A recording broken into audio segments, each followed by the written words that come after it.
Our next guest is the fastest Manning of all time, the funniest Manning of all time, and his son is about to take over at Texas. He's our guy, the Manning on the street. Cooper Manning joining us on the program there. Yeah. Paulie, thank you, my friend. Good to see you, buddy. Last time the Super Bowl was here, we gave Cooper a camera and a microphone, and Coop went out and entertained the French Quarter there, and we launched a career. Was that your first time on camera doing things like that? Not my first time on camera, but certainly the first time that people were going to watch something I did on camera. So I couldn't believe y'all just rolled the dice. It was no direction. It was just a camera. Go harass people. Paulie gave me no guidance. I just said, "There's a camera. There's a French Quarter. Have at it." And this is the last time we were here. And Paulie goes, "Hey, what about Cooper Manning on the street?" I go, "Is he any good?" He goes, "Oh, he'll be great." I said, "Well, what direction?" He goes, "I don't think he needs direction. I'll just tell him, hey, go ask people questions, whatever you want to ask them in the French Quarter," and that's what you did. I didn't want to put a muzzle on him. We walked down there. He saw some guy who was about 5'4" with a Bo Jackson jersey on him and started interviewing him as if it was Bo Jackson. And I was like, we got it. We're good. Yes. It's amazing. I used that, truthfully, and presented it to ESPN and to Fox. Was trying to maybe develop something. Fox said, this is something. So here comes the 10th year of the Manning Hour. It's essentially everything we did in those couple days in the quarter has evolved into a mediocre career. But you go to media night last night, yeah, and you show up in a band outfit. You know, a majorette, a drum major, a drum major, right? A dumb major. Yeah, you know, in New Orleans, you kind of have to have a costume closet, and it's always being filled. So, literally on Saturday, my wife came home and goes, "I bought these for Mardi Gras just in case," and I went, I like this drum major hat. And, you know, there are always bands and parades and Super Bowl, and I thought it made sense, and it just filled in the rest. And, yeah, you know. Yeah, but you go up and interview Travis Kelce. Did he know it was you? 50-50, maybe. No, at first, no, and then he kind of started – my line of questioning started bringing in brothers and mothers to it. He was he's a good guy. He was a good sport. Are you still the fastest Manning in the family? No, it's over. It's been a good run. I mean, you know, and I've gotten better every year. Well, and a little I know faster every year. Peyton and Eli can't be I faster was than you. at one time, but I would say those days are. Well, yeah. who's faster than you? Oh, Arch. Well, no, your son and is. my daughter and my other son, wife? Hyde's a freshman at Texas. I'm sure he's eating like a plate of cheese fries right now and drinking beer, and he can still outrun me to the bathroom. So, yeah. What advice would you give to parents with the situation that you're in? I don't know if Arch, your dad, helped Peyton and Eli with this. There was an NIL, but just being the dad and the questions that come about, opportunities that come about, what advice would you give to somebody who might be in a similar situation? I think the best advice I can give is to look at the school and where you're going to go and where you're going to be happy. I mean, if money is dictating where you're going to go for the next 4 years, you're probably going to make a mistake. And, you know, where are you going to be? I always tell Arch, where are you going to be on Sunday nights when you've thrown 3 interceptions, you've gotten beat by the crosstown rivalry, your girlfriend broke up with you, you got 2 tests you haven't studied for, it's cloudy, and you're homesick. Where are you still going to be relatively happy? And if you can figure that out, you made the right choice. But I wouldn't let, you know, a short-term dollar amount dictate a career. How do you navigate NIL?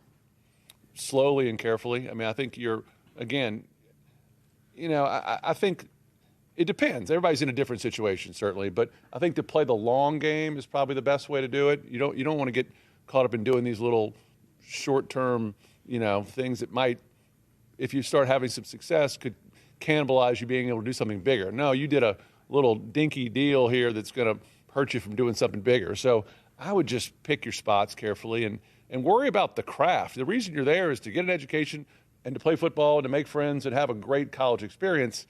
It's not all about how much money you can jam in your pocket those couple years. So, again, I look at college a little differently than everybody else does. Sometimes I think it's such a precious time and, you know, kind of molding who you're going to become.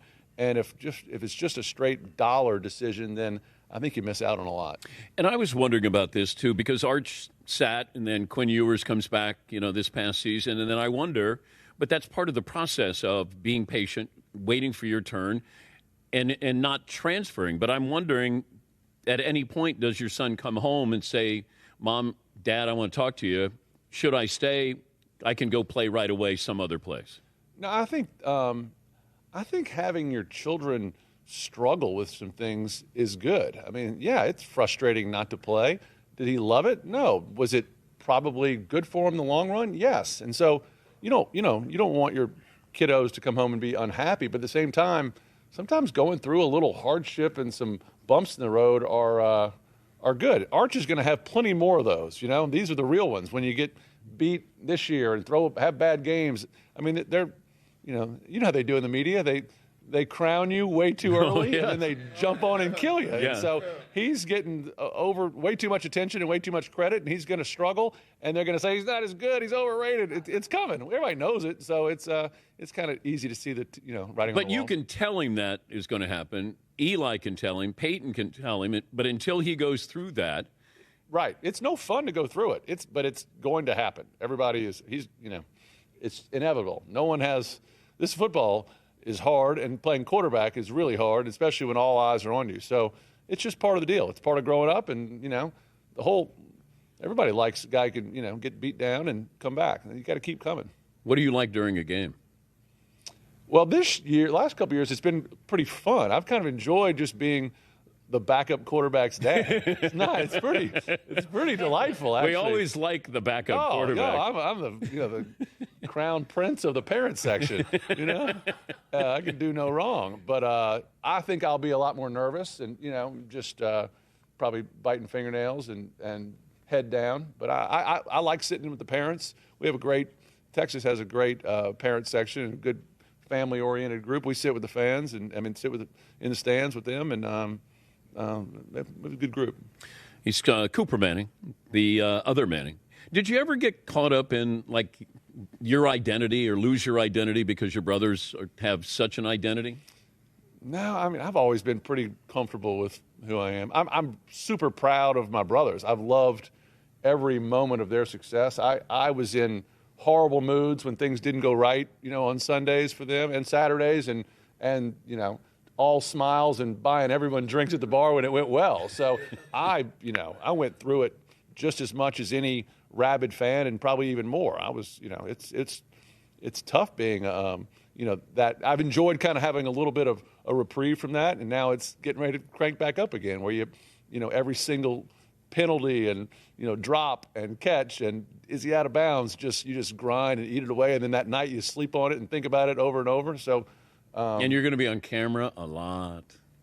Well, I got a lot of makeup and you on. Like that. Thank goodness for makeup. You like that. No, I mean, I don't want to be, I'll hide. I'll get a big hat. They'll never find me. When first time I saw the Manning cast, I was like, they don't have to work. I mean, that's just basically, I loved Eli. The real Eli came out in the Manning cast. Yeah, he was stealth. My dad said the other day, he's like, it took Eli till he was 40 till he got a personality. I mean, he is absolutely in his element. He's so comfortable back there. He's literally in his garage. I mean, he goes downstairs in his basement. I mean, he just walks downstairs from the den and hooks up a mic and is like, all right, let's talk football. And I think that was kind of the whole intention of this thing evolving, is that Peyton said, look, I don't want to be on the road on, Fridays and then going to practice on Saturdays and waiting Sundays to do a game. And then kind of with COVID and Zooms and the idea of being able to do things a little more remote came to fruition. He's at a buddy of his down the road who's got this great man cave. He was renovating his house and he called his buddy and said, hey, can we hook it up there? And it's there to stay. I love that. Peyton loves it, and he loves the prep still. He loves preparation. He loves talking to the coaches. He's got plenty of guys that help him, breaking down film. And so. But Peyton gets so bothered by mistakes when he's watching. Yeah. Like, I can't imagine what, be a teammate of his. How about a high school coach of his son coming up? Think he's going to be getting a few voice memos on Saturday morning? Goodness gracious. I remember asking Tony Dungy, I said, how do you think Peyton would be as an analyst on TV? And he goes, he would drive everybody crazy with his preparation. He would drive everybody. You would be like, stop.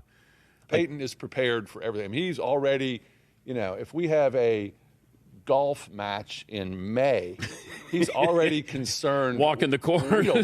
Do I have my transportation lined up, and where am I going to park? I mean, he is a detail-oriented guy, and he doesn't sit still well, and his brain is always, it's moving. You see him sometimes just kind of off in the corner, like to himself, and it's wheels are turning. I do love that Eli, I don't know if he got a personality at 40. I think he felt comfortable to showcase his personality to his brother.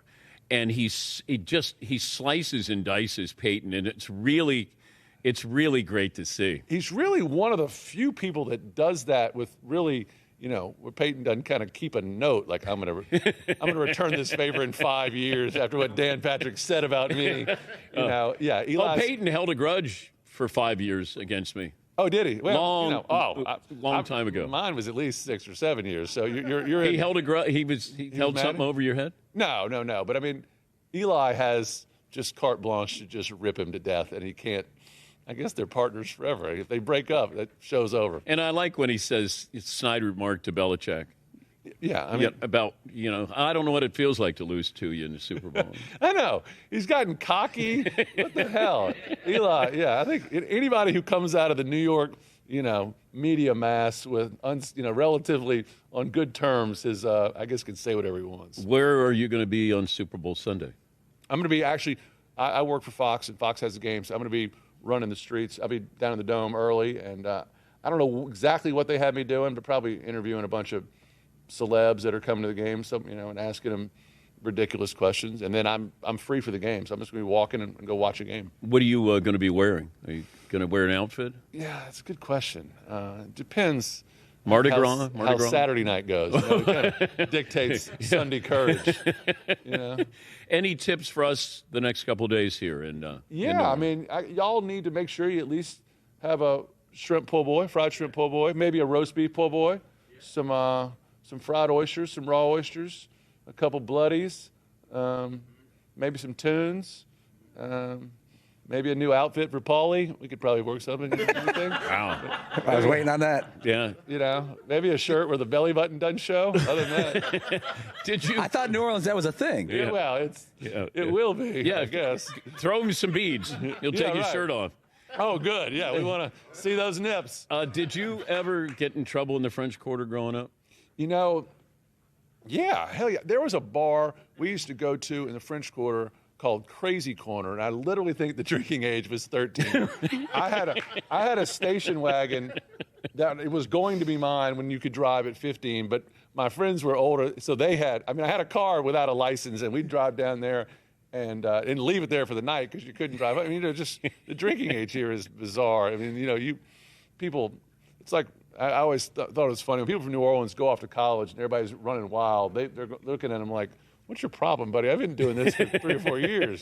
So it starts fast. You learn how to deal with people and handle yourself in front of adults and have a few pops and not get in too much trouble. When's the last time you threw up? Oh, from I dry heaved really hard this weekend. I'm not going to lie. I saw something kind of gross. I got into a beer drinking contest. I have a buddy. Whenever you call him about 11 o'clock p.m. when you're kind of feeling a little high, a little ready for a couple more, you call him. He's my neighbor, and he always comes over and he brings a big ice chest full of just those little 7.5 ounce ponies, Miller High Lifes. Yeah. Iced. He's like on call, like just waiting and go. And then you call it, Gordo, we're gonna have a few more beers over here. Boom, and Gordo there. And then you have to have I had 5 or 6. Just race them, just open the throat and let it go. And so I felt like ass the next morning. It was worth it. Do you want to give a plug for the Manning Hour? Oh yeah, it's the greatest 2 minutes. Come on, in sports. you're a Manning, aren't you supposed to be ready to promote something? You would think right, I know. They don't pay me enough. If you like seeing another side of players, I think that's kind of the whole thing. You get a manicure, you get a pedicure, you get a couples massage with Greg Olson or Cam Newton or Odell or all these great players that have been kind enough to join the show. You kind of show what are they like outside of the helmet. So year 10 comes to a wrap. Hopefully there's a year 11. I'm a year-to-year guy. Great to see you. Thank you so much. Thanks for having again me. for stopping by. Thanks for giving me my start. Had. And tell your parents I said hello.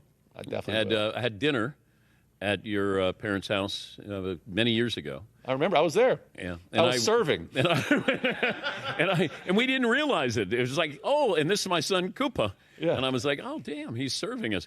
I went into Peyton's bedroom though. Did you? Yes. Was he in there? No, he wasn't. Oh, damn. But your dad. He's in there doing some deep knee bends. No, your dad was like, Peyton not going to be happy.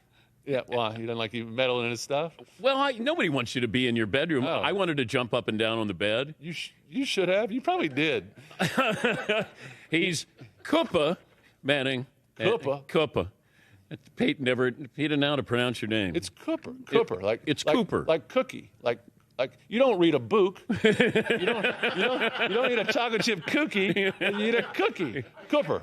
You'll get it. Dayton, Ohio. It takes him a while. Thanks for joining us. He's Koopa Manning.